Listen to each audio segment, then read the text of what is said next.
বন্ধুরা, আবার আমি একটা রান্না নিয়ে এসেছি।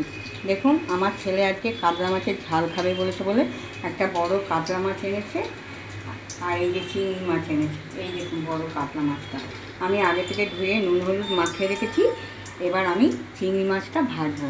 চিংড়ি মাছটা কীভাবে ভাজবো দেখুন। আমি কড়াই ছেড়ে দিলাম।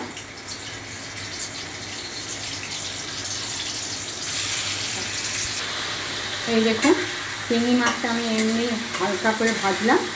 এবার আমি তুলে নিচ্ছি। কেন হালকা করে ভাজলাম? চিংড়ি মাছটা নরম থাকবে। যদি আমি লাল করে ভাজি, এটা শক্ত রেখের মতো হয়ে যাবে। তাই আমি এবার এটা তুলে নিচ্ছি।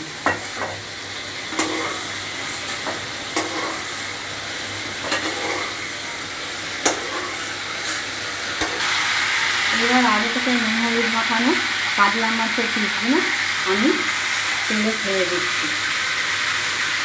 আমি এটা কাতলা মাছের ঝাল করব সরষে বাটা দিয়ে।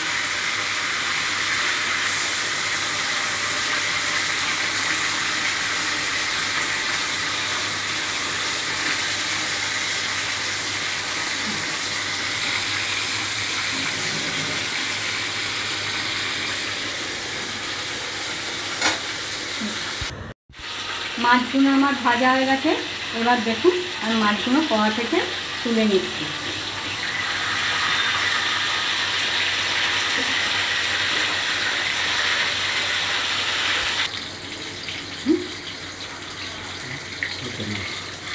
এবার আমি মাছের ঝাল করার জন্য প্রথমে আমি মাছের তেলেই কালো জিরে ফোড়ন দিলাম,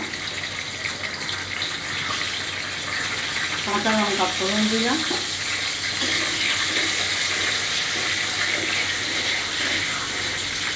টমেটো কুচিগুলো দিয়ে দিলাম, সরষে বাটা, আদা বাটা, গোটা কাঁচা লঙ্কা আর গুঁড়ো লঙ্কা বাটা, শুকনো লঙ্কা বাটা।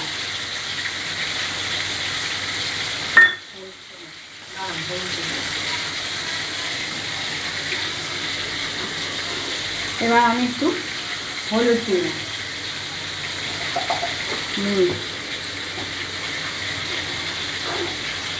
আন্দাজ মতো নুন দিলাম। আপনারা যে যে পরিমাণে নুন খাবেন দেবেন। এখন আমি মশলাটাকে করছি। মশলাটা আমার কষা হয়ে গেছে। এই দেখুন, এইবার আমি মাছগুলো দিয়ে দিচ্ছি। আপনারাও এইভাবে করবেন।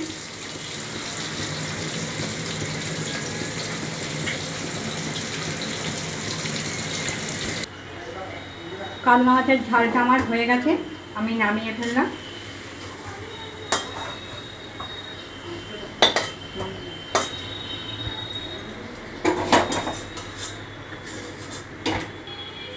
এই দেখুন, আমার কাতলা মাছের ঝাল হয়ে গেছে।